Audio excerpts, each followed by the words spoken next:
অনেকদিন পর আজকে আমার শ্বশুর বাড়িতে আমার আম্মু আসবে, আর সেজন্যই সকাল সকাল উঠে পুরা ঘর বাড়ি পরিষ্কার করতেছি। আমার আম্মু আমার শ্বশুর বাড়িতে মাঝে মাঝে আসে, তবে এইবার অনেকদিন পরেই আসতেছে। আম্মু তো ধরতে গেলে এই বাড়ির মেহমান, আর যখনই আমি মেহমান আসার কথা শুনি সবার আগে ঘর বাড়ি পরিষ্কার করি। আমার শাশুড়ি আম্মু রান্না বান্নার কাজে লেগে পড়েছে, আর আমি ঘর বাড়ি গোছাচ্ছি। আমার ননদের ছোট্ট রুমটা আগে সুন্দর করে গুছিয়ে দিচ্ছি। ওর এই ঘরটা আমার খুব ভাল লাগে, একদম আমাদের বাড়ির কর্নারে ওর রুমটা। ওর ঘরের সবকিছু আমার নিজ হাতে ডেকোরেশন করা। এখন একটু ঝেড়ে মুছে বিছানাটা ঠিক করলাম, আর তারপর চলে আসলাম ডাইনিং এ। ডাইনিং টেবিলের অবস্থাটা খুবই খারাপ, একদম অগোছালো হয়ে আছে। যে কোনো মেহমান আসলে কিন্তু বেডরুমের থেকে বেশি ইম্পর্টেন্ট ডাইনিংটা ক্লিন করা, কারণ মেহমানরা আসলে তো ডাইনিং এ খেতে বসে, আর এই জায়গাটা আগে ক্লিন করতেছি। সেজন্য আমি এদিকে কাজে মরে যাচ্ছি, আর আমার বিল্লুটা দেখো কি করতেছে। ওপরে একটা টিকটিকি আছে, সে টিকটিকি ধরার জন্য এখানে দাঁড়িয়ে আছে। আমাদের ডাইনিং টেবিলটা কাঠের, চেয়ার গুলা পরে কেনা হয়েছিল, তবে টেবিল চেয়ারের কভার লাগালে পুরাটা একটা সেট মনে হয়। ডাইনিং টেবিলে আর চেয়ারে সবসময় আমি কভার পরিয়ে রাখি, তাহলে দেখতে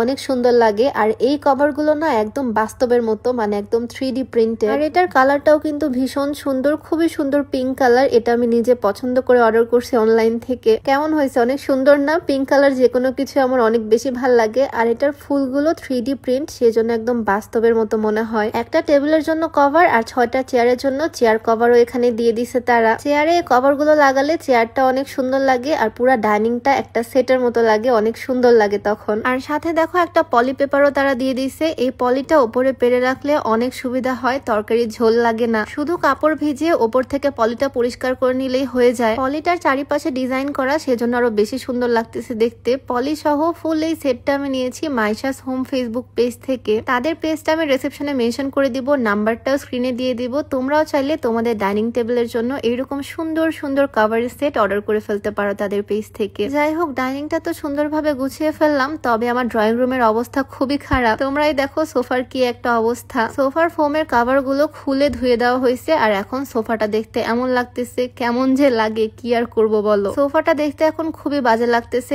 এইভাবে তো রাখা যায় না। এখন সুন্দর একটা সোফা কভার পরিয়ে দিব এখানে। সোফা কভার পরিয়ে দিলে তখন আর এরকম লাগবে না, তখন অনেক সুন্দর লাগবে। আর এত কাজ করতে করতে আমি তো ভুলেই গেছি আজকে যে সকালবেলা আমি স্লিমিং টি খাইনি। আমাকে অনেকে জিজ্ঞেস করো, আপু তুমি এত শুকাইছো কিভাবে? বিয়ের পর তো অনেকটাই মোটা হয়ে গেছিলে। সবই হচ্ছে এই স্লিমিং টির কামাল। রেগুলার স্লিমিং টি খেলে তোমরাও মাসে ভালো রকমের ওজন কমাতে পারবা। মেইনলি পেটের মেদ চর্বি সব কমে যাবে, খাওয়ার রুচিও অনেকটা কমবে, যার ফলে তোমরা একটু কম খাবা আর ওজনটাও কমবে। এইটা তোমরা পেয়ে যাবা beauty by Lim Facebook page থেকে। পেজটা আমি ডেসক্রিপশনে মেনশন করে দিব, নাম্বারটাও স্ক্রিনে দিয়ে দেওয়া থাকবে, হোয়াটসঅ্যাপ নাম্বার। প্রত্যেকদিন সকালবেলা একবার আর রাতে ঘুমাতে যাওয়ার সময় একবার খেতে হবে। এইদিকে চা খাওয়া শেষ না করতেই আম্মু চলে আসলো দরজায়। আর আম্মু আমার জন্য কি আনছে দেখো, এতগুলো জুস। আমি শুধু বলেছিলাম এই জুসটা খেতে আমি পছন্দ করি। আসলে মা তো মাই, মায়েরা এমনই হয়। যদিও মা শুধু আজকের দিনটাই থাকবে, তারপর আবার চলে যাবে। তো এই ছোট্ট ভিডিওটা তোমাদের সাথে শেয়ার করলাম, কেমন লাগলো অবশ্যই জানিও। দেখা হয়ে যাবে তোমাদের সাথে নতুন কোনো ভিডিওতে। সবাইকে আল্লাহ হাফেজ, আসসালামু আলাইকুম।